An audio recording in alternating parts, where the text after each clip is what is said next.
राधिका और लकी दोनों ही भारी मुसीबत में फंस गए थे।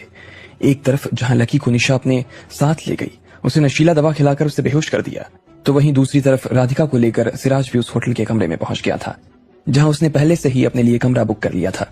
उसने अपने कपड़े उतार दिए और नहाने के लिए चला गया।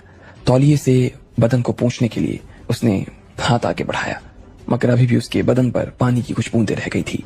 इधर राधिका को कोई होश नहीं था कि उसके साथ क्या हो रहा था। जैसे ही सिराज की नजर पलंग पर लेटी हुई राधिका के ऊपर गई तो उसके तन बदन में आग लग गई थी। वो इतना ज्यादा जोश में आ गया कि उसने तुरंत अपने बदन से टॉवल उतार दिया और उसके बाद अपने फोन का कैमरा चालू करके उसे राधिका की तरफ घुमा दिया। फिर वो खुद भी राधिका के पास कूद गया और उसके पास जाकर लेट गया। इससे पहले सिराज राधिका जैसी दर्जनों लड़कियों के साथ एक ही बिस्तर पर सो चुका था। जैसे ही उसके बदन ने राधिका के बदन को छुआ, उसे ऐसा लगा जैसे उसने कोई नशीली पदार्थ पी ली हो। उसके तन बदन में एक अजीब सी आग लग गई।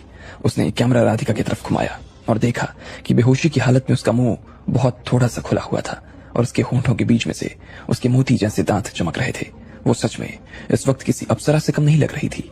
अगर वो जगी होती और सिराज का साथ पूरी तरह से निभाती तो सिराज तो जन्नत में पहुंच चुका होता, लेकिन उसको राधिका के साथ इस तरह से रहने में कोई गुरेज नहीं था।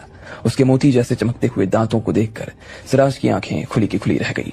उसने धीरे से अपना हाथ राधिका की गर्दन की तरफ बढ़ा दिया। राधिका ने सफेद रंग का आधा बाह का टॉप पहना हुआ था।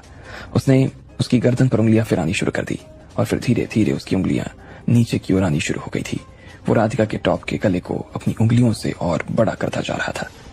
मैंने अपनी जिंदगी में बहुत सी लड़कियां देखी हैं, लेकिन इस लड़की में ना जाने क्या जादू है।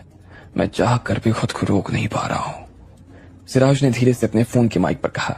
उसकी उम्र 20-21 साल से ज्यादा नहीं थी, लेकिन फिर भी उसे देखकर ऐसा लग रहा था जैसे वो रुई से बनी हुई थी। उसका शरीर अभी पूरी तरह से पका नहीं था, लेकिन सिराज से रहा नहीं गया। उसके अंदर का भेड़िया पूरी तरह से जाग चुका था और अगले ही पल उसने राधिका के टॉप को ऊपर से फाड़ना शुरू कर दिया। वो उसे खोलने की कोशिश नहीं कर रहा था।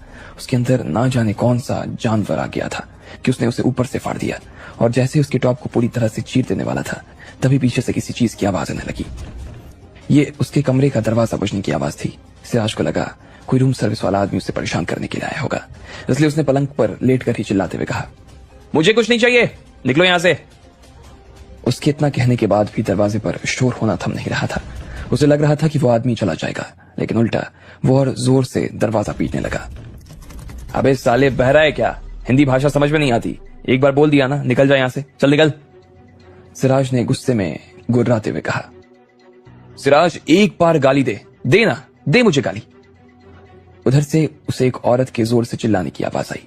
जैसे ही सिराज ने वो आवाज सुनी, उसके अंदर की सारी आग ही एक बार